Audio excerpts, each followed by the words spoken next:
సునీల్ గారు and Telangana film chamber of president is owners and Telangana. Telugu film ఛాంబర్లో ఉన్నది ఎవరండి? ప్రెసిడెంట్ ఆఫ్ దిల్ రాజు గారు. ఇప్పుడు మీరు ఉండి సినిమా థియేటర్స్ నాకు తెలిసిన సమాచారం మాత్రమే చెప్తున్నా. ఎవరికి అడ్జస్ట్మెంట్లు చేశారా లేకపోతే ఆ ప్రొడ్యూసర్ తరపున నాకు ఈ ప్రొడ్యూసర్ తరపున నేను చెప్పట్లా. నేను ఒక నిర్మాతల తరపు నుంచి నాకు బయట జరుగుతున్న ఒక ఎగ్జిబ్యూటర్గా ఒక డిస్ట్రిబ్యూటర్గా ఆ నిర్మాతలకు అన్యాయం జరుగుతుంది, ఎగ్జిబ్యూటర్లకు అన్యాయం జరుగుతున్న దాన్ని బట్టి ఆ విని నేను మాట్లాడి ప్రెస్ మీట్ పెట్టానే తప్ప నాకు ఏ నిర్మాత నా దగ్గరికి వచ్చి నాకు జరిగింది బాధ అని చెప్పలేదు. అందరూ ఒకటే.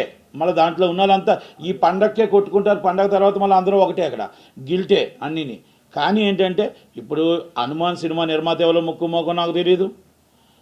ఇక్కడే ఉన్న ఇప్పుడు గుంటూరు కారం అనేది నాగవంశీ నాకు తెలిసిన వ్యక్తే. అలాగే నా స్వామి రంగా చిత్తూరు సీన్ అని అంటారు, ఆయన నాకు పరిచయం లేదు. కానీ మరి నాగార్జున గారి ఫ్యామిలీ, అలాగే సైందువ వెంకటేష్ గారి దగ్గుబాటి గారి ఫ్యామిలీ, నేను బోయినపల్లి వెంకట్. అంటే నేనేమంటున్నానంటే మనం హీరోలను చూసి హీరోయిజాన్ని చూసి సినిమా మొత్తం టోటల్గా క్యాస్టింగ్లు చూసి సినిమా థియేటర్లు ఇవ్వండి, తప్పలేదు, నేనేం కాదని చెప్పట్లేదు. బడ్జెట్ చూసి పెట్టండి. మా బడ్జెట్ ఎంత, మన సినిమా ఎంత, అలా చూసుకునేటట్టయితే మరి హనుమాన్ కూడా ఎన్ని కోట్ల బడ్జెట్ ఉంది? చిన్న సినిమా ఎలాగవుతుంది? కాదు కదా. కనుక నేనేమంటానంటే మీకు 12వ తారీఖు సినిమా రిలీజ్ అయింది. గుంటూరు కారం, ఎస్, హనుమాన్ 2 సినిమాలు రిలీజ్ ఉన్నాయి. గుంటూరు కారంకి 80% ఇవ్వండి, లేకపోతే 70% ఇవ్వండి, 30% 20% వరకు థియేటర్లు ఇవ్వండి. ఇది మనకు కరెక్ట్గా ఉంటుంది. అంటే మీరు బడ్జెట్ కూడా చూసుకోండి సినిమాలు. అలాగే 13వ తారీఖు వస్తుంది, ఒక 10% తగ్గించండి, 5%. అలాగే మీరు 14వ తారీఖు వస్తుంది, ఒక 5-10 తగ్గించండి. నా స్వామి రంగా, సైందువ. అంటే మీరు ఇక్కడ డిస్ట్రిబ్యూటర్ని చూస్తున్నారా, మళ్ళీ మీరు ఏంటంటే అక్కడ థియేటర్ హీరోని చూస్తున్నారా, సినిమాని చూస్తున్నారా? నాకు అర్థం కావట్లే. మీరు నా స్వామిరంగా అప్పటికప్పుడు కన్ఫర్మేషన్ అయ్యి సినిమాకి వచ్చి మీ ఇష్టం వచ్చిన థియేటర్లు ఇస్తానంటారు. అది డిస్ట్రిబ్యూటర్ మరి దిల్ రాజు గారు కాబట్టి, సైందువాగ్ ముందే డిస్ట్రిబ్యూటర్ దిల్ రాజు గారు కాబట్టి మీ ఇష్టం థియేటర్ బ్లాక్ చేస్తామంటారు.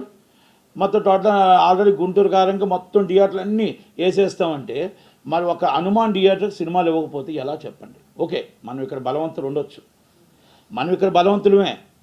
ఏం బలవంతులం? దిల్ రాజు గారు తెలంగాణకి ఆంధ్రప్రదేశ్కి ఆయన బలవంతుడే. ఎస్, సునీల్ గారు తెలంగాణకు బలవంతుడే. కానీ ప్రపంచానికే బలవంతుడు ఉన్నారు. ఆంజనేయ స్వామి ప్రపంచానికి బలవంతుడు కదా, ఆయన దేవుడే కదా. అంటే మనం కూడా అర్థం చేసుకోవాలి.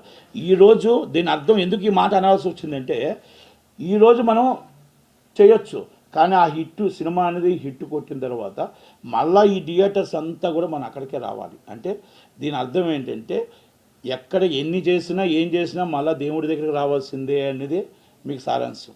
మీరు అదే నేను చెప్తున్నా. ఈరోజు మనం తప్పించవచ్చు, ఈరోజు మనం ఏమైనా మాట్లాడవచ్చు, కానీ నాకు మళ్ళీ చెప్తున్నా ఆ సినిమా నిర్మాత ఎవరో నాకు పరిచయం లేదు, ఆ సినిమా నిర్మాత లేదు, ఈ లెవెల్లో కూడా నాకు. కానీ నాకు కావాల్సిన వాళ్ళు దాంట్లో ఉన్నారు. ఎవరు నా స్వామి రంగా నేను అందరూ నాకు కావాల్సిన వాళ్ళు ఉన్నా కూడా, లేకపోతే మనకి గుంటూరు కారం కావాల్సిన వాళ్ళు ఉన్నా, కాకపోతే మనం చేసేటప్పుడు న్యాయం చేయాలి అంటాను. ఒప్పించాం, ఎస్, నాకు ఇందాక కూడా మాట్లాడితే ఒప్పించాం అన్నారు. ఒప్పించారు కరెక్టే. మనం ఎందుకంటే అక్కడ హనుమాన్ అనే సినిమాకి థియేటర్లు ఎందుకు ఇవ్వలేకపోయాం అంటే డిస్ట్రిబ్యూటర్ను చూసి మనం కాదు, సినిమాని కూడా చూసి ఆ సినిమాకి థియేటర్ అయినప్పుడు మనం ఇప్పుడు గవర్నమెంట్ ఏం చేస్తుంది? మొన్న దొరల పాలన వెళ్ళింది, ఇప్పుడు పటేల్ పాలన వచ్చింది. ఆ రోజు 395 రూపాయలు టికెట్ ఇస్తే మీరు 450 రూపాయల టికెట్ ఇచ్చారా?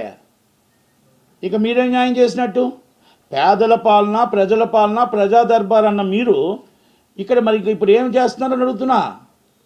ప్రజల్ని దాచుకోవడానికి మీరు డబ్బులు తీసుకొని 450 రూపాయల టికెట్ ఈ పండగలో మొత్తం అందరూ దోచుకోవడానికి కాదండి.